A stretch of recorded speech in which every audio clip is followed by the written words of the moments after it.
Hello and welcome, everybody. Welcome to another episode of In Bed with Comics. I am your host and fellow comedian, Kristen Tinsley. And tonight I have with me a very special guest from a land far, far away. So, without further ado, once upon a time, there was a comic, a very, very young comic, who decided to step on the stages of Governor's Comedy Club, Comedy Cove in New Jersey, Mohegan Sun in Connecticut, and all over New York. Please welcome, all the way from New Jersey, big dick comedy producer, John Brecko. Hey, John. You have to unmute yourself.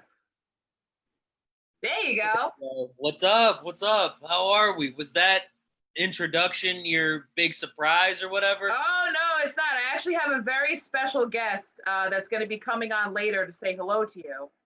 Okay. Probably in a couple minutes. All right. Now I'm curious. Yeah, he's gonna come on and he's gonna say hello to you, and it's an old friend. I think that you'll actually like, unless you want to say hello to him now. You can bring him on now. You can bring him on later. It doesn't matter. This is your show. So I was gonna say I whipped out a big Coke bottle. You whipped out something big. God, that's as vain. Our old friends came to say hello to you from your our first big dick comedy show. Do you remember that? Yeah, from the first group chat. I remember Bob Pearsall. We thought we scared him off with that. It turns out we were just annoying him with messages. Oh yeah, no, everybody's like definitely gets a little put off by this little guy here. But, nobody was ready for a pair of balls to be on that dildo. And it actually it's very realistic and it's very but it's just a toy. It's just for fun, my personal fun. Man, I figured I would get you with that. So how are you? I'm good, honestly. Me and Abby have just been riding out the quarantine.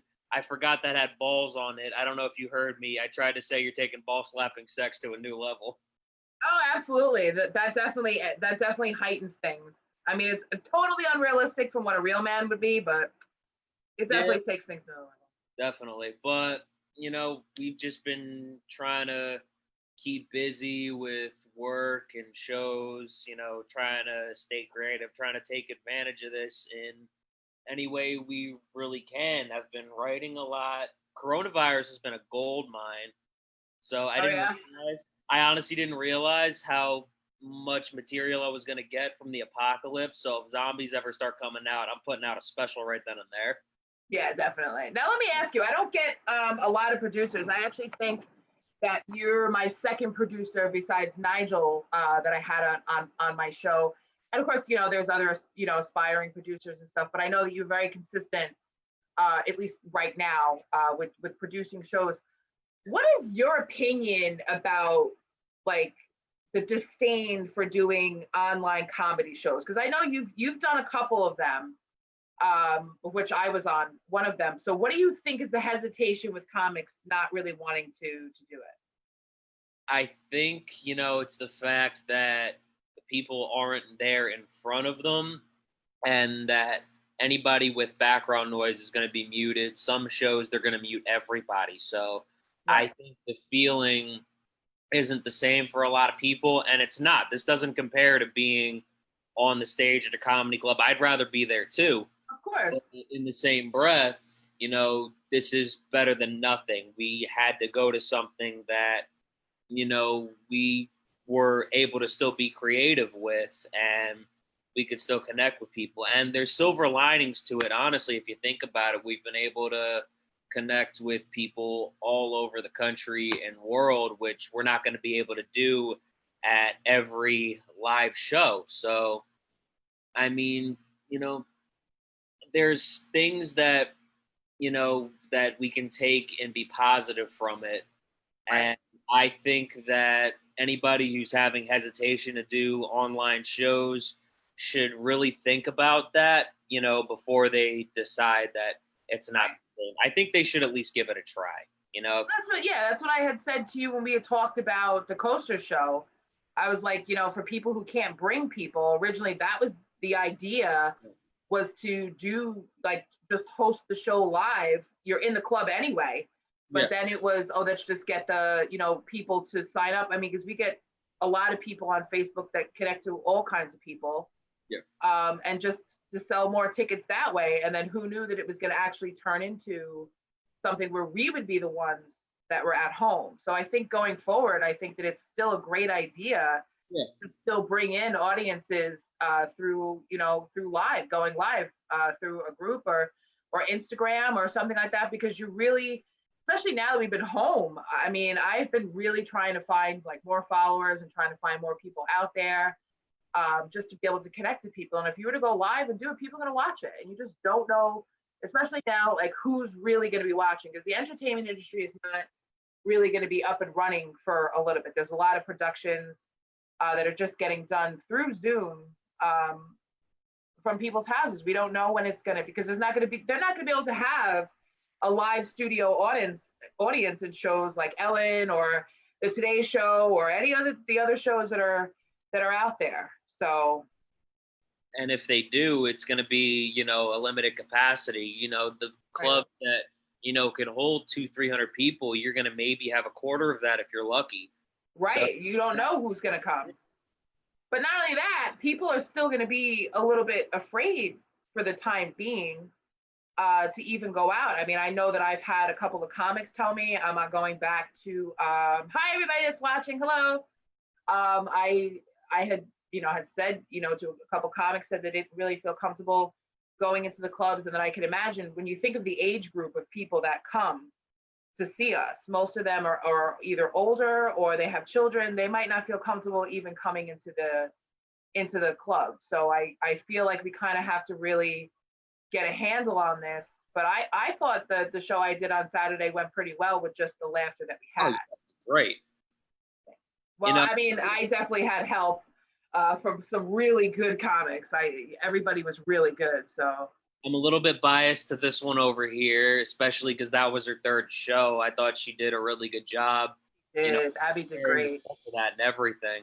Yeah, she's a lot funnier than I was when I was 3 sets in. When I was on my third set, I was at an open mic. I forgot the rest of my set about 1 minute in, and I went home almost in tears. So, she's a lot funnier than I was when I started. So you beat yourself up a lot, though. You need to relax with that. Like, you beat yourself up a lot with some stuff, and I'm just like, listen. Hey, but you know what? I think I've come a long way since that time. It's been 2 years. I didn't know I was going to be able to do this at first, honestly, because I didn't think my humor was going to be able to translate to the stage. And I didn't know how I was really going to make it translate to the stage, when I first started. Right. So how did you even, like, what influenced you to even take the stage? What was the big influence? Like, oh, I want to be a comic. There were people that suggested it to me, throughout high school and college. I had friends suggest it all the time, maybe you should give it a try.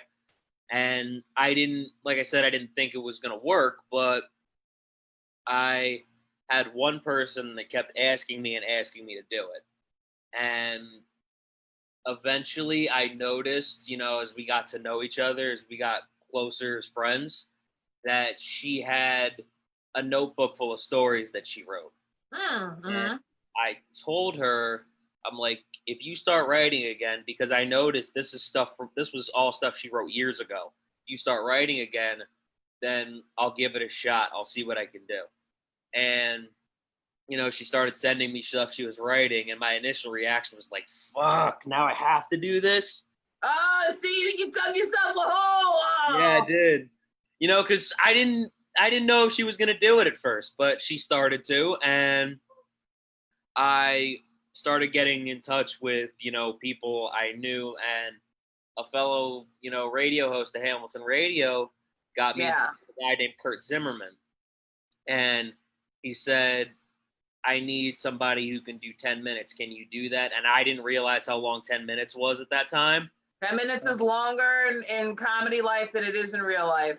I didn't do another set that was 10 minutes for about another year and a half. So that's it's a long time. So I did that, and I think it went a lot better than it had any right to be. So I gave it another shot, bombed at a couple open mics before I actually got some good jokes under my belt. And 2 years later, I haven't stopped. I'm still as hooked to doing it as I have been. So I think I made the right decision. Yeah, I think so too, because I know you definitely. So I know you definitely hustle a lot. So what's your approach to the comedy game? How do you get through a lot of this, a lot of this stuff, like a lot of things that might not be fair, a lot of things that, you have to, I know as a producer, you probably deal with a lot of shit. I've never personally seen you deal with anything, Yeah. but like, how do you get through it? What are some of your tactics? Most of the people I've worked with have been awesome, but I remember one of the shows I did at Governor's, I tried to get a lot of people to come. The first show went really well. We did that on my birthday, and it was a really fun night. But I remember the second one, and I remember you were supposed to be on it. I had trouble getting people to sell tickets. I had trouble even getting people to reply. And, we only got 5 tickets by the time the show was supposed to happen, and Right. we ended up having to cancel it. But I mean, I've come to realize that things happen sometimes, and you just got to keep putting yourself back out there. Really, Yeah. I had people tell me the reason why I even wanted to get into producing is because I had people tell me that that's something you have to do to get noticed, and I think it's helped me a lot. Right. And for any comic that wants to start producing shows to get their names out there, anything that's holding you back, I say put it to the side and just give it a shot. Try to do it, especially now while people are at home and it's easier to get them to come. Because I know, yeah, that's what's the hardest thing, because what goes on behind the scenes with comics, asking people when you're not building your audience. Like, that's why it's kind of like, all right, I've been doing it for almost 2 years now. I kind of need to sort of like go outside the box and out of the people that I know, and really just start making it, because if you're going to live comedy, even if you're not doing it full time, it's still a full-time job where you have to be putting yourself out there in all kinds of ways, so people know that you're a comic, and that maybe 1 out of 5 will come and see you. It's not easy, to get people to come, especially if it's like, well, no one's going to come. I'm not going to sell tickets. I mean, I've definitely, as a producer, like I've told you, I've gotten sponsors. I've bought tickets for myself to give away to people, because I know at least I'm going to get a percentage of that money back. But the one piece of advice that I got from somebody about being a producer, when you're putting your name out there, always make sure that it's your name. Always make sure that it's your name, and whatever else it wants to be, whatever else you want to say, or make sure that at least you feature. If you don't have a headliner, I usually don't have headliners, because I just don't have the money to pay them. It's not that I don't want them, it's just not have the money to pay them. But you always have to make sure that you're the spotlight. Like, a lot of mistakes that I made was not giving myself time. I would sacrifice time for other people, and I wouldn't even do my own shows. I think that happened maybe twice, which I really didn't particularly mind, because it was still my game. But I should be the one that's out there, so that people know. Otherwise, they just get to know you as being a producer, and they forget that you're a comic. Yeah, definitely. I try to make sure that I give myself time in between these shows. I try to make sure I try to keep the audience engaged with jokes of my own, because I want people to see me as a comic first and a producer second. Right. Yeah, that's the goal. Because nobody ever got famous producing shows. No, that didn't happen. Nobody got famous hosting open mics. Nobody got famous producing comedy shows. It just doesn't happen that way. No, it's a very singular way. Either you do it go gold all by yourself, or you work with a team of people, and those are the people that that you have around you all the time. But it could be a little crazy. You get Do you ever see yourself traveling to do comedy? Have you ever wanted to do like cruises or resorts or anything like that? That's so much. That sounds like so much fun. It does, right? I've always wanted to do that. Like, just get the hell out of here, like, and just go someplace else and just go and chill in a resort and do comedy. Get to go on a cruise for free. I've been on one cruise in my life, and that was for my senior year in college. I remember I got really drunk that night too. Oh, So of course. I want to have something that I actually remember, at least until I'm finished performing. Yeah, I definitely want to, because I mean, the resorts, once it opens up, they're going to be booming. I definitely want to hit up the hotel that I stayed at in Punta Cana and see, because I remember when I first started comedy, I went down to Punta Cana and they had an open mic night. And they're like, who wants to get up on stage? Who wants to get up on stage? And I was just like, oh, no, like, I think it was actually before I started doing comedy that I did that. But when I think back, I would have loved to have had that opportunity, because people are just literally sitting around bored with nothing to do, and I could have just gotten up there and just blasted it. Yeah. Missed opportunity for that. Yeah, I honestly really want to hit up AC when this thing kind of blows over. I was trying to, I think, right before the pandemic went down. So it's something that I definitely want to pick back up as soon as I can. Yeah. Was there a moment in comedy where you felt like, I got something here and you're going to keep going? I think the moment that I realized I have something was when jokes kind of started flowing for me, and I started being able to put it together, and that's when I realized, like, if I have this set, figure if I keep putting work into this, what else I can come up with. And I think the moment that it started clicking for me, I did a couple different shows for Comedy Mob. They do shows in New York, and I did one at Stand Up NY. And to this day, that's one of, I think, the best shows that I've done. I was doing crowd work with a guy that was, making comments during a joke about big dick energy. Because the first time I heard the phrase, it was told by an Asian guy, and he was, using that Asian stereotype. He has a small penis. Then there's this white guy in the crowd that's like, yeah, let's go. And I'm over here like, I'm glad you're compensating with him, bro. I started comments to him. I forget exactly what I said, but I started doing crowd work on him. I did crowd work with another girl that night. And, everything that I had planned that night was hitting. And I think after that, I tested a couple other jokes the next time I performed with them. And I think it was about a week later. Right. And, I'm like, that was a 4 or 5 minute set. I got the light like right at the time I was telling the last joke. And I was like, I have a 4 or 5 minute set now, and I don't need to worry about the light. And I'm like, holy shit. That's awesome. If this is finally working, it'll probably be quicker before I get another 4 or 5 minutes under my belt.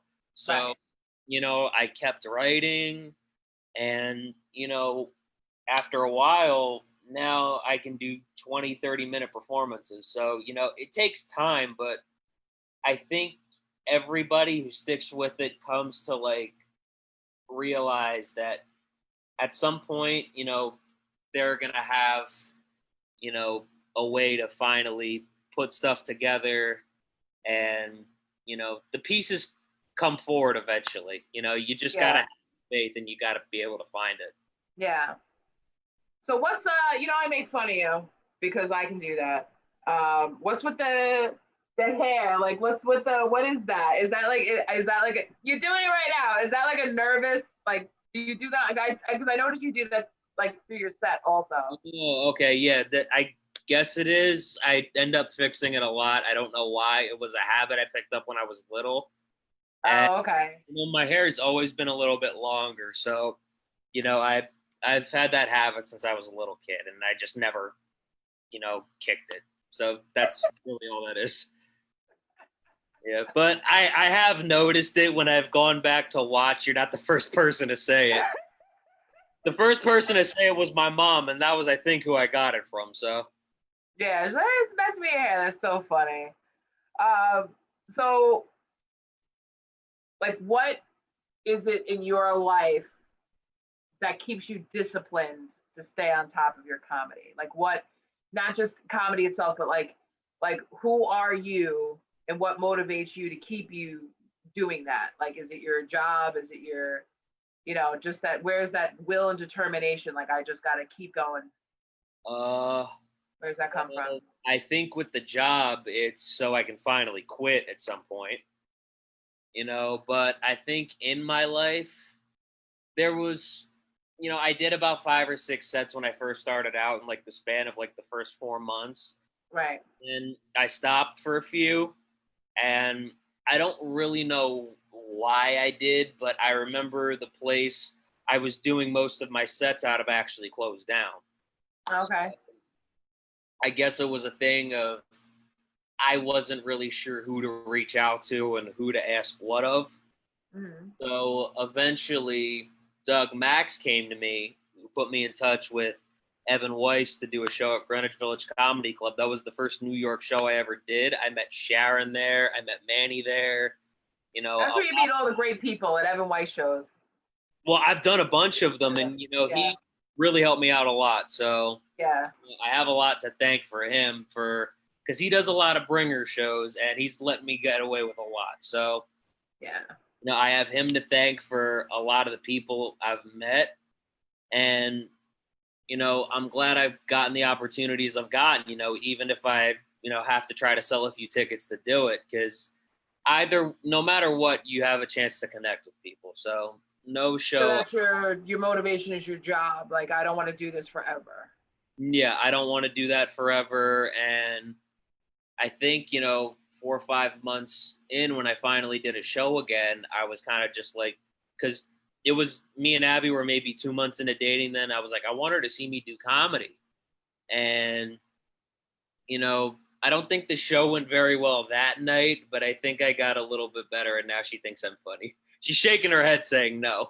Is that like a tactic that you use to get her to like you by being funny? But I mean, I think I was funny when we first started talking, and she shook her head yes now. So Right. Yeah, she's saying, yeah. Okay, yeah, she was saying that that was a tactic. How well, long have you, and Abby's a comic also, how long have you guys been dating?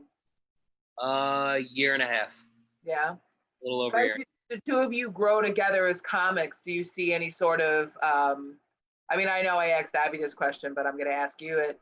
A lot of people say don't date other comics, don't get involved with other people in the comedy world.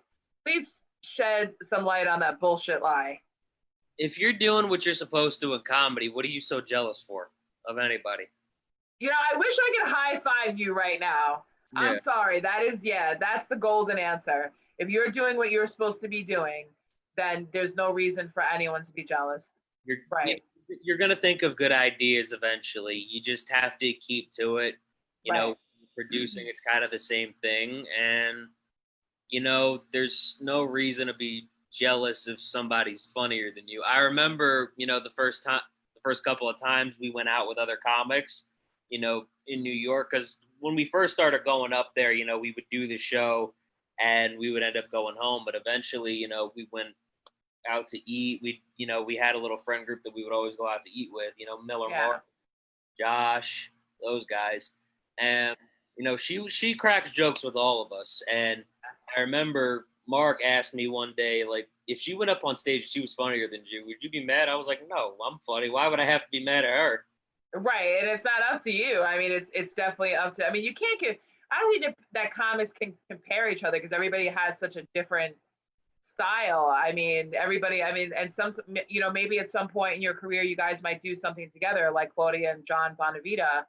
They Yeah. get up there and they've been married since I was basically born, and they do comedy together, and it's hilarious and it's really funny because the two of them are so cute and just so like that they practice and Yeah. they're very supportive of each other, and it's I feel like if you can do that, then you'll have a successful relationship. So thank you for shedding some light on that.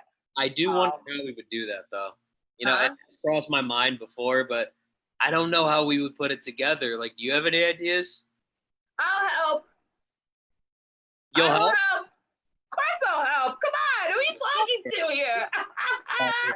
Yo, I know Sharon's been trying to, hit her up the last couple of days to try to work with her more. And I think Abby's Good. kind of where I was, after like those first 4 or 5 months. Like, Yeah.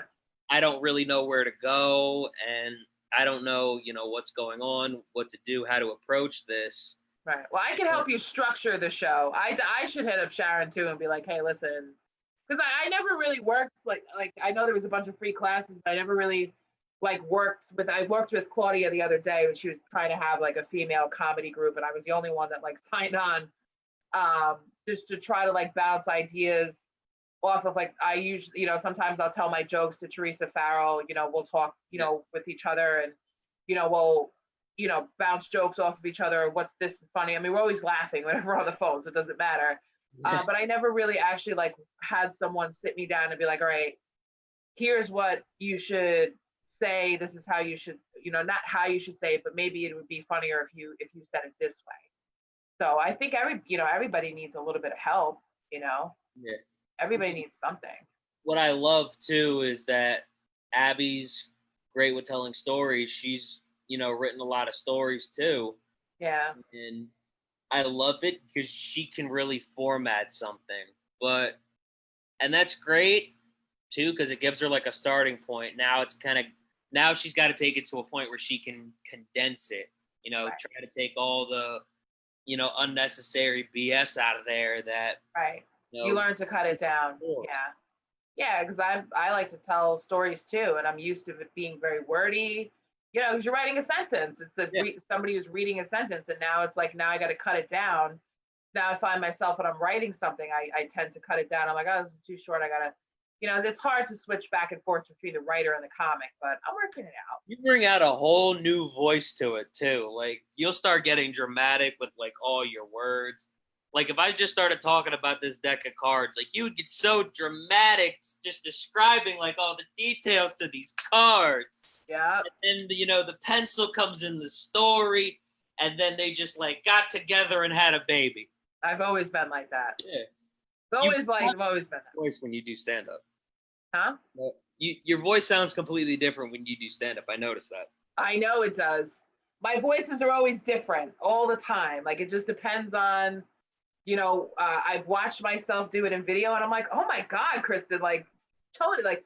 And then I've tried to do like a more like softer, like Yeah. feminine voice. I can't do it. Like I am just. And then when I'm talking to you, here, this is like my normal voice. But that's what happens sometimes. You change your voice a lot, and According to Abby, I sound the same, just a lot louder. right, because I think it's because I'm trying to project my voice, and I'm trying to, really like get the attention. But for some people, especially when you're a woman, that can be intimidating. Yeah. So I have to, but I don't, I'm definitely not one of these softs. I'm not a soft spoken girl all the time. So in the household, yes, but not outside. No, it's like a bull in a china shop. So if there was, how do you practice comedy? Like right now, like in quarantine, do you like stand in the bathroom and do it? Like, how do you practice? Um, I mean, I really just have an idea and I try to write it down on a piece of paper and I think of how, it's going to sound in my head. Yeah. And I'm like, okay, I'll see how it comes out when I'm on stage because it's one thing when you say it to yourself and then it's another thing trying to get that out there to another person. Right. So for me, I come up with an idea and then I normally write down like a note in my phone just so I know how to format it later. Right. And then I'll put it to a paper, see how it sounds, try to cut anything that I think I don't need in the joke. And, I just try to take it to a stage and test it as soon as I can because Do you always do open mics in front of the same crowd, or do you actually have room to travel? Because I mean, on Long Island, it's very limited.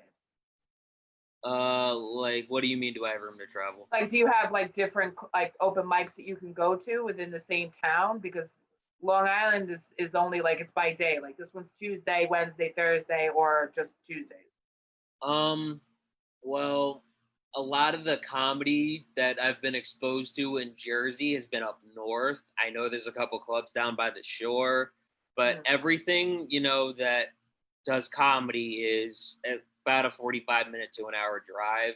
So, Oh, yeah, there's nothing around here. So I try to, do like at least one show a week because I know it's a drive and it's tough right. for me to get there on a work day because I work for 10 hours and then Oh, I'm trying to yeah, do something on top of that that's 45 minutes to an hour away right. and you know then I end up getting Just to like, do 5 minutes. so I try to do one show at least. If I can do more, I'll do it. Right, But I just try to do at least one a week to keep my skills, fresh. You know what I mean? right. I think that's enough. Yeah, I definitely agree with that. Especially, I mean, because and sometimes it's nice to have a variance of it because if you're going to the same open mics every week, you're going to be in front of the same people. So how are you supposed to get any sort of feedback when it's the same people? So you're not really getting as much of that. So I kind of feel like doing more shows is good if you can get away with it, and that's why I like these online shows because Yeah, you literally just keep putting yourself in front of a new audience or the same audience and keep building it up, and you don't have to drive all over the place. You don't have to go yeah, crazy. You don't even have to wear pants, which I'm sure you're yeah. not. You really don't. I I'm don't. wearing my pajamas right now. I I love don't know. it. I don't know why I'm wearing pants right now. I just took my shoes off while you were talking. I don't know what might come next. I'm sorry. Hey, listen. This is a whatever it is show. I'm not judging. So Judgment free zone. All right, I like it. judgment free zone. Oh my god. I can be Um, fearless and not be judged. so if there was a movie made about your life, who would play you in that movie? If a movie was made about me. Yeah, who would play you? Oh God. Oh. Hi, Jen Lentini. I'm tr- Hi, I'm trying, everybody. Huh? I'm trying to think of like who acts or like looks like me the most. Babe, who You do you pick think anybody. Melissa McCarthy would play me? That's what she just said. No key lime cheesecake for you, Abby. No way. What? Well, I guess I could kind of see the resemblance a little bit. I mean, obviously she's a woman, but I mean, women can play men's roles. I think I finally might need to cut my hair. Oh my God, yeah. You know what? If you had long hair, you would look exactly like her. Wow. This is You have getting. very like angelic like features. Oh yeah. Yeah. Is this what we're gonna role play as next to Angels and Devils? Oh my God. Oh my. See, those are funny things that you guys could do. You guys should definitely do a comedy act about moving in with your boyfriend or girlfriend and just go crazy and just act it out. Yeah. That would be really funny because I nobody really talks about that really. I remember she told the story about when she first moved in on my birthday about how I sleep shat that night. Shit, yeah, that was I was dying laughing listening to that because that is the funniest thing that I had ever heard. That was on your radio show that you do, the round table. Yeah. All right. So to explain to everybody what happened the first night we moved in, I went to the bathroom, took a shit like I was actually awake, but I was sleeping. So when I went to wipe my ass, I put that in the sink because I'm sleeping. I don't have, a correct thought process going on. So I put it in the wrong place. She found it the next morning, and I guess I must have stuffed it in there because when I took a shower and everything, I didn't notice. Oh my God. I went to work, thinking everything was fine. And then I get her screaming at me on the phone, telling me what I did when I was coming back home. I was like, what are you talking about? Because I had no idea this happened. There's really I just wrote a joke the other day that I actually forgot to do it in my set on Saturday was about, I don't most of my relationships don't get, or maybe I did do it, but most of my relationships don't get as far as a guy sleeping over, which is that's part of the truth. But you don't know what you do in your sleep until you actually sleep next to, like you live with somebody and you sleep with them. You don't know what you do. Yeah. So I mean, my ex-boyfriend used to tell me that I used to roll over the bed and like knock into him, and I'm like, what? And then one night I woke myself up and I was literally climbing over the mountain of covers that he put between us to like get to him. It was so funny. But I When, would have had no idea that I did that. when I was little, apparently I used to laugh in my sleep, which was really weird, and I didn't notice until, one night I just started like cracking up so hard I woke myself up. That is, what the hell are you laughing at? I have no idea. Maybe something made me laugh in my dream, but all I know is I woke up just laughing for some reason. Oh my God. I'm tired. I got school the next morning and I just fell right back to sleep like nothing happened. I don't know what made me laugh, but I just know I woke up. The sleepwalking thing was weird though, because I've only done that once before and I just woke up on my couch. No one told me I did anything weird. I just woke up, in a different place. So when this happened, I was like, wait, what are you talking about? Me sleepwalking? That's actually pretty scary when you think about it because you don't really know what you do in your sleep. You could do things that you just don't know. I know that I was just reading because I was taking that, I'm taking my course in weight loss, and there is a phenomenon. I don't remember what it's called right now, but where people actually get up and they eat at night. There's like something wrong with the brain, and they get up and they eat, and they don't know why they're gaining all this weight because they're getting up and they're eating it at night and they don't remember it. So if they're eating a lot of calories during the night and they just don't remember that they did it. You see, I'm surprised that I haven't done that, because that's what I could picture myself doing. Yeah. I eat a lot of food, when I'm awake, but, I always wake up hungry. So Yeah. I guess Well, that's a if you're sign eating, that I'm not doing it. yeah, if you're eating late at night, you're definitely gonna wake up hungry because you're not, that's definitely not good for that. So Yeah. I think if you were able to like wake up like full, like if you ate enough, maybe you could realize like something's wrong. Because like if you're waking up hungry, then maybe you're well, you're good. supposed to wake up hungry. That's why they call it Breck. That's why they call it you're breaking your fast when you're hungry. You're supposed to wake up when you're hungry. That just means your Yeah. stomach's empty, Oh, or it could indicate a blood sugar problem. But we won't get into that. But I will help you if you need help with that. And I have a another leader chat. coach. I have a leader coach. Yeah, you need to leave that shit alone because that's a major problem. That is a major. Oh my God, that's such a problem. Holy shit. I don't know why Um, I grabbed this one for your show. I think it just happened to be there.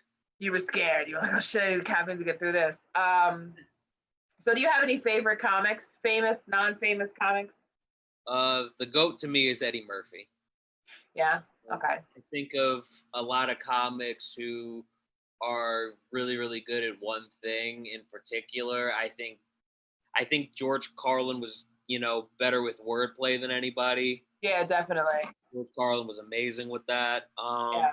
And there's a lot of other great comedians. Richard Pryor is a great one. Dave Chappelle was always great. A lot of the great ones around right now are Kevin Hart and Gabriel Iglesias in my mind. Nobody does better voices than Gabriel Iglesias. Yeah, Gabriel is. Another comedian who's done that better. Yeah. But I think Eddie Murphy's the GOAT because there were so many things that he was good at. He was on SNL. He could tell stories. He could play one-liners if he wanted to. And he was a So many good things actor. Eddie Murphy could do that that he was great at. And he also brought style to comedy because most comedians dress like schlups, like I guess I did for this show. Well, what's your opinion on that? Well, you're supposed to be in your pajamas, so you're totally excused. What is your opinion about the way people dress? I mean, because I've seen people dress like John Battle dresses in a suit, which he looks great in. Some people are very casual, just a t-shirt and jeans, which is what I think is great. I'm always, most of the time, usually dressed up. But I mean, what do you think about that? I think this is something that we're free to express ourselves with in any way. I think the material that a lot of comedians come up with shows that, and I think that how we want to present ourselves, it kind of is our choice. I think I think it's a benefit to care, definitely, Right. but I think this is somewhere where you can have that freedom to express it. Me, when I always go out, I always wear dress pants or jeans. That's just Right. that I like doing, especially if I'm on another person's show, because some people may not care how you dress, but others might. And I always try to do that to, make sure that I'm doing right. But, you know, I think it's a plus if you care about it, but I think you can have that freedom, along with jokes. That's just Right. my. I feel like once you pick a style, you have to be authentic, Okay. but especially, I like to feel comfortable, Yeah. and I'm already like 5'10" as it is. Yeah. So when I put on high heels, because of course you want to look nice, you want to wear, heels, you want to look, pretty or whatever. It just, sometimes it hurts and it's aggravating. You're standing Yeah. around for a long time and you got to get up there and you got to move around on the stage, and it could be a little. So I try to. I would never get up there in sneakers and jeans. That would never happen.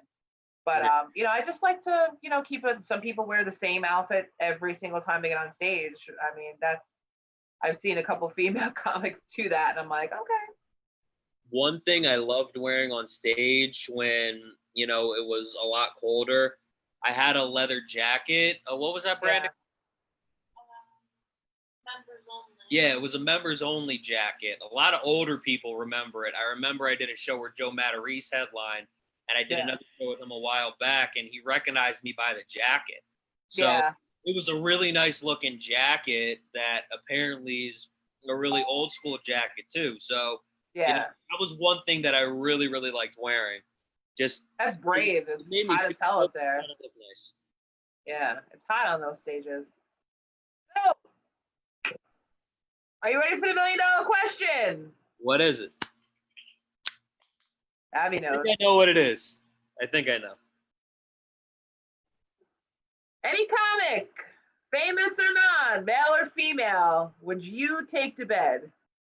Okay, so there's a lot of non-famous comics that are very cute. I'm not going to say any names there, but I know Nikki Glaser talked about blowjobs pretty much the entire special she put out. I watched it, so that made me curious. So I think I'm going to say Nikki Glaser just because Okay. she brought that up for an hour straight. So that's who I would pick because you talked about it so much. So naturally, I'm going to be curious, but. You just totally made the dildo jealous. He was hoping that you would say him. He just deflated. Horrible. Hey, you know what? She can get it from the front. I'll take the dildo back here. How The about dildo back there, and it's a suction cup too, so you can just right there on the wall and just back that shit up and just really just get it going. that sounds like that sounds like it would add like a lot of extra feel. Yo, definitely. With that, and you don't have to worry about it moving, nothing. I mean, it's an amazing toy. I was wondering if I was really gonna say this during the set. What about the dildo or about? No, like because we talked about it before this. Like, what would your response be? Right. And, I didn't expect her to bring back like one cute Irish dude that she met during one of my sets or whatever, but. I think this was an appropriate response that Absolutely. Only going to I be. wasn't even going to ask you it. I was like, you know what? Let me not cause trouble in this house tonight. Let me just leave it. I wanted you to say it. Yeah, because listen, we're not dead. People do find people attractive. Would you act on it? No. You know what I mean? It's just a general statement. I mean, I had a married couple on here that were in bed with each other, and they both had no problem blurting out exactly right on commands. No problem blurting out who it would be. Was it Claudia and John? Claudia and John, but they've been married forever, so they're definitely confident. But we also secretly know that, Of course, they're gonna have people in their head. They've had 40 years to think about it while they've been married. Of course. So yeah, that works. So you're really excited. June 13th, I haven't named the show yet. I just finished putting together the lineup. I'm being really slow at this. I have a lot of great comics on June 13th. I still have maybe one spot open. But yeah, I'm really excited. I'm really excited about this, and I really hope that it goes well. I thought you were calling it the fat version. I was going to. and I still might. Okay. But the person that show is attributed to is just kind of like, so I don't know if I'm gonna call. I may do another one for the fat version. All right. I don't know what I'm gonna do with this, but of course you're more than welcome to hop on that show too. So, but it's just I'm trying to find, because not everybody that I want to go for wants to do that. So, wants to do comedy through Zoom. So I kind of have to, I go with people who used to do it. I go with people who I know can deliver. So. Eli said he was going to do another show that I might host from Hamilton Radio. So he said he's going to give it a shot. It took him some time to think about it, though. Yeah, but that's through Hamilton Radio. Well, I know, but no, because they're hosting. Like, I'm going to host it from there, and they're going to do it online. Oh, okay, yeah. Well, I mean, yeah, you have to get used to it. I asked Eli. I'm gonna have to send a pigeon to his house to ask him again to see if he'll do it. I keep trying to drag him to do it, but he'll do it when he's ready. Blackmail. I'm not fucking blackmailing a Marine. Are you kidding me? No. He only lives like 10 minutes away from me. I'm sure he can probably shoot me from where he lives. No way. I'm not blackmailing you. I can't bribe him either. There's no bribing a Marine. Just take a sniper and quick scope him. Yeah, that's exactly what would happen. Because literally, he lives less than 10 minutes away from me. Like, he could definitely take me out. So I'm not, no, I'll just politely ask and wait and see what happens. I'm sure he's dealt with worse than blackmailing. He'll be all right. Yeah, no, I can't bribe, though. No. No, there is no. I mean, maybe I probably could bribe him with what did he want? Abby, what was that snack he wanted from New Jersey? Huh? I think it was the cheesecake. The cheesesteak egg rolls. We might be able to bribe him with that. The cheesecake egg rolls. Yeah. Maybe a couple cans of beefaroni. I could probably get him to come on and do that if I get. Oh, it's so delicious. You had it? Yeah, there's a shop in Marlton that does it. It's called Brotherly Love Cheesesteaks. The original. It's like a spring roll. A cheesecake egg roll. No, it's not a cheesecake egg roll. I said cheesesteak. Cheesesteak. I thought you said cheesesteak. I was like, what are you talking about? Okay, that's just the cannoli fried. That's all it is. I was going to say, do you have no roll? That's nasty. Oh, my God. Yeah. Yes. When is your show out of Hamilton Radio? How far away is that? I think you said it was the end of June. The Hamilton Radio show is going to be June 27th. Okay, definitely let me. What I have for it right now, the other comics that I put in the group chat for that didn't answer, so I'll probably put a status out about it soon. Yeah. Well, I mean, that's. And anybody that's listening, I'm one message away, so you can always ask. That's what I do. I usually put it out there, but then I just started going and asking people because it's just. There's. Comics that I'm going to forget about sometimes because there are so many people, in this industry. So sometimes I'm going to forget and I don't mean to do it.